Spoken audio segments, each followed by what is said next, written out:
نحمدہ و نصلی علی رسولہ الکریم بسم اللہ الرحمن الرحیم۔ آج ہم حضرت ادریس علیہ السلام پر بات کریں گے۔ حضرت ادریس علیہ السلام علم نجوم کے ماہر تھے اور زمین پر عبادت کرتے تھے۔ حضرت ادریس علیہ السلام کو فرشتے مل کر آسمان پر لے جاتے تھے۔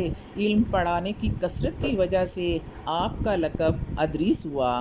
ہر دم تسبیح پڑھتے رہتے تھے، کپڑوں کی سلائی کرتے اور اس کی اجرت کسی سے نہ لیتے تھے۔ ایک روز حضرت ادریس علیہ السلام فارغ بیٹھے تھے۔ اسی وقت ملک الموت آدمی کی صورت میں مہمان بن کر رات کو حضرت ادریس علیہ السلام کے در پر آئے۔ جب شام ہوئی، افطاری کے وقت کھانا بہشت سے آتا تھا، جتنا چاہتے کھا لیتے، باقی کھانا بہشت میں واپس بھیج دیتے۔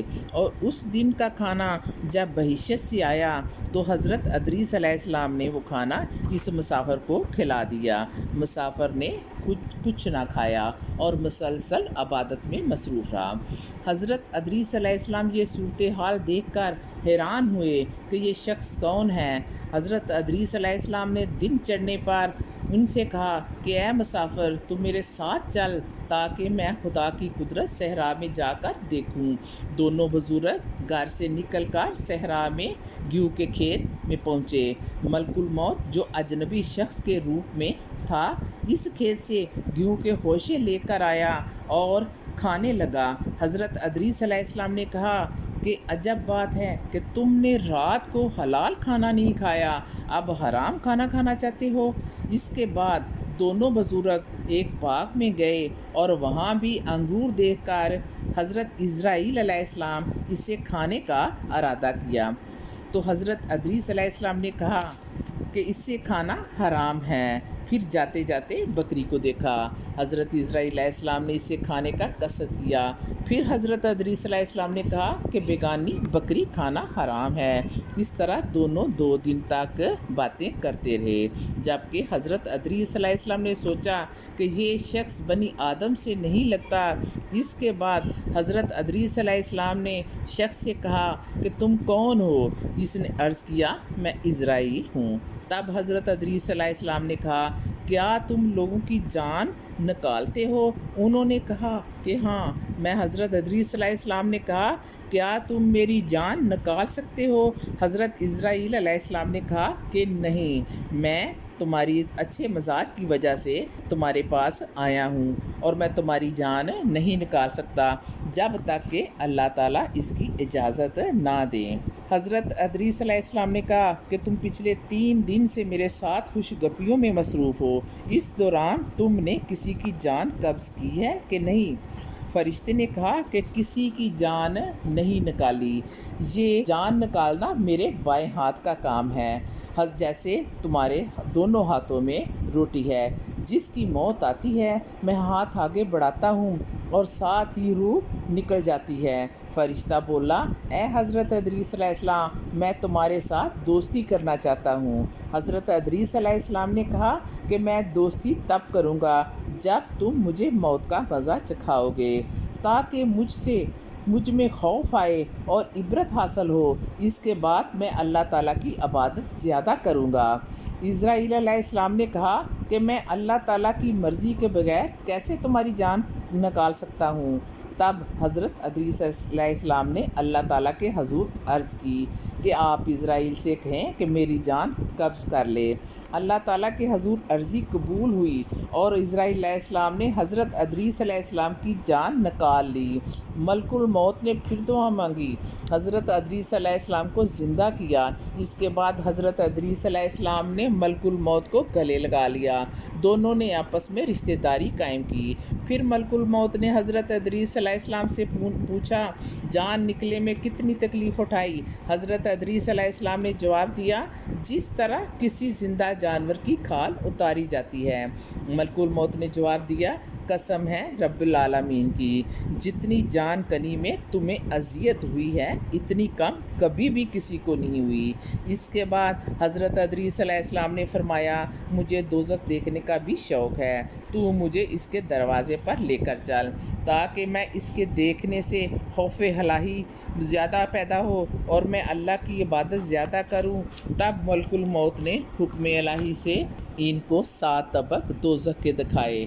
اس کے بعد حضرت ادریس علیہ السلام نے ملک الموت سے کہا کہ مجھے جنت بھی دکھا دے تاکہ میں خوش فہمی میں مبتلا ہو جاؤں اور عبادت زیادہ کروں۔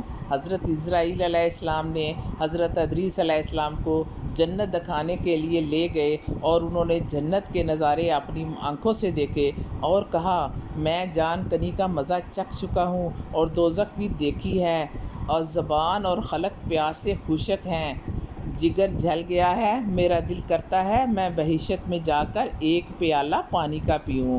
تب ملک الموت نے کہا کہ تم وعدہ کرو کہ جنت سے واپس آؤ گے۔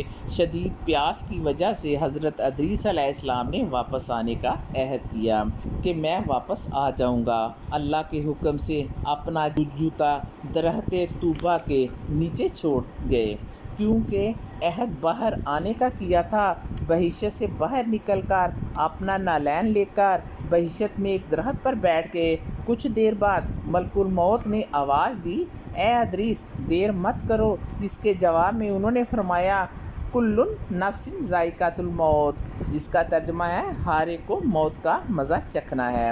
اب تو میں جان کنی کا مزہ چکھ چکا ہوں، جو بہشت میں گیا وہ کبھی واپس نہیں آئے گا۔ اے بھائی میں ہرگز باہر نہیں آؤں گا۔ درگاہ باری سے آواز آئی اے اسرائیل تو ادریس کو چھوڑ کر چلا جا، میں نے ان کی تقدیر میں بھی لکھا تھا محمد صلی اللہ علیہ وآلہ وسلم بہشت میں سب سے پہلے داخل ہوں گے، اس کے بعد باقی سب امت۔ اللہ تعالیٰ نے فرمایا وَرَفَعْنَا مَكَانًا عَلِيًّا، ترجمہ اور اٹھا لیا ہم نے اس کو اونچے مکان پر۔ بہشت میں حضرت ادریس تو گئے مگر بچے جدائی میں شب و روز گریہ زاری کرنے لگے۔ ایک روز ابلیس ان کے پاس آیا اور کہا تم کیوں روتے ہو؟ تم مت رویا کرو، میں تمہارے باپ کی سی صورت بنا دیتا ہوں، تم اس کو دن رات دیکھو اور اس کی پوجا کرو اور اپنے دل کو تسلی دو، اس سے تمہارا غم کم ہو جائے گا اور تم خوش رہو گے۔